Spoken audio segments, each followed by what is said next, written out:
Seruput kopi dulu lur. Sedap tenan. Halo sedulur mata militer ngapak. Hari ini kita bahas satu hal kecil, tapi punya makna besar dalam dunia pertahanan. Sebuah cindramata yang dibawa CEO Aselsan Turki saat bertemu Wakil Pertahanan RI Doni Ermawan Taufanto. Sekilas terlihat seperti pena biasa, tapi kalau kita lihat lebih dekat, ternyata itu adalah miniatur dari sistem pertahanan udara Turki yang disebut Steel Dome.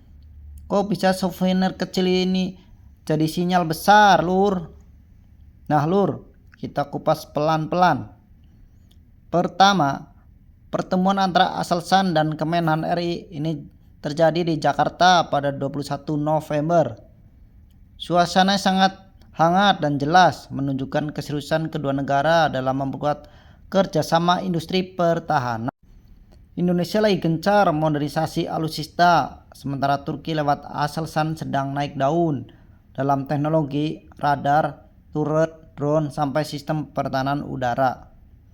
Yang menarik adalah pilih souvenirnya yang tidak membawa hiasan, patung atau ornamen, tapi justru membawa miniatur Steel Dome. Dan ini bukan sembarang pilihan, lur. Steel Dome adalah sistem pertahanan udara titik counter drone dan counter roket buatan Aselsan yang semakin banyak dipakai untuk melindungi pangkalan militer dan objek vital. Steel Dome bekerja di level paling bawah pertahanan udara. Sistem ini dirancang untuk mendeteksi, melacak, dan menghancurkan drone kecil, roket, mortar, sampai amunisi berkeliaran. Dengan ancaman drone yang makin gila-gilaan seperti di Ukraina dan Timur Tengah, teknologi kayak gini makin penting.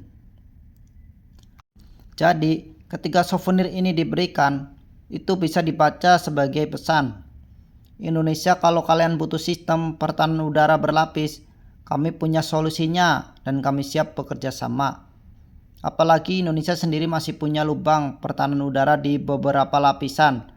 Di level jarak dekat kita punya Starstreak dan Kiwi 3, tapi masih terbatas. Di medium range ada NASAM dan Spider, tapi jumlah belum ideal. Di long range kita masih kosong, belum ada sistem pertahanan udara jarak jauh untuk melindungi wilayah besar dan objek vital strategis. Selain itu, sistem counter drone kita juga belum merata.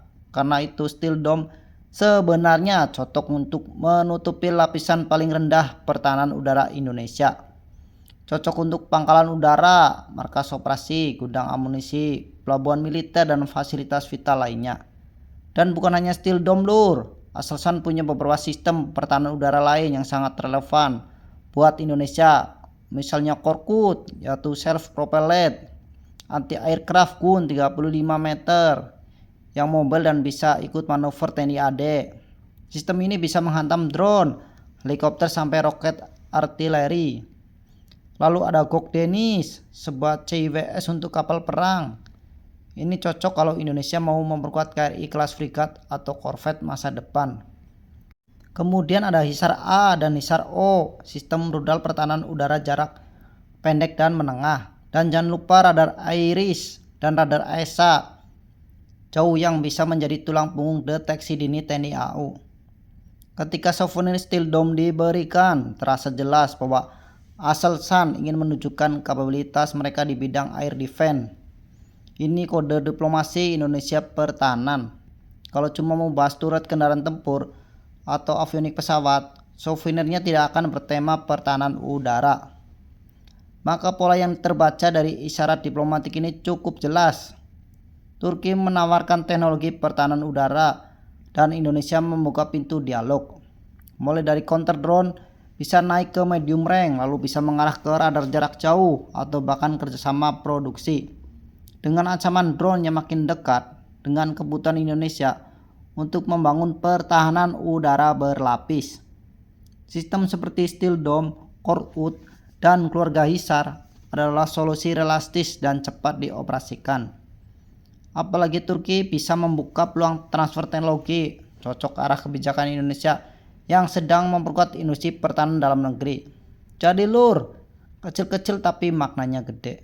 Miniatur yang dibawa dalam kotak itu bukan pajangan biasa, tapi sinyal kalau dua negara sedang bicara sesuatu yang jauh lebih strategis, membangun kerjasama pertahanan udara masa depan. Itu tadi analis Lur. Jangan lupa sebut Kobe di dalam komentar. Ya Lur, terima kasih.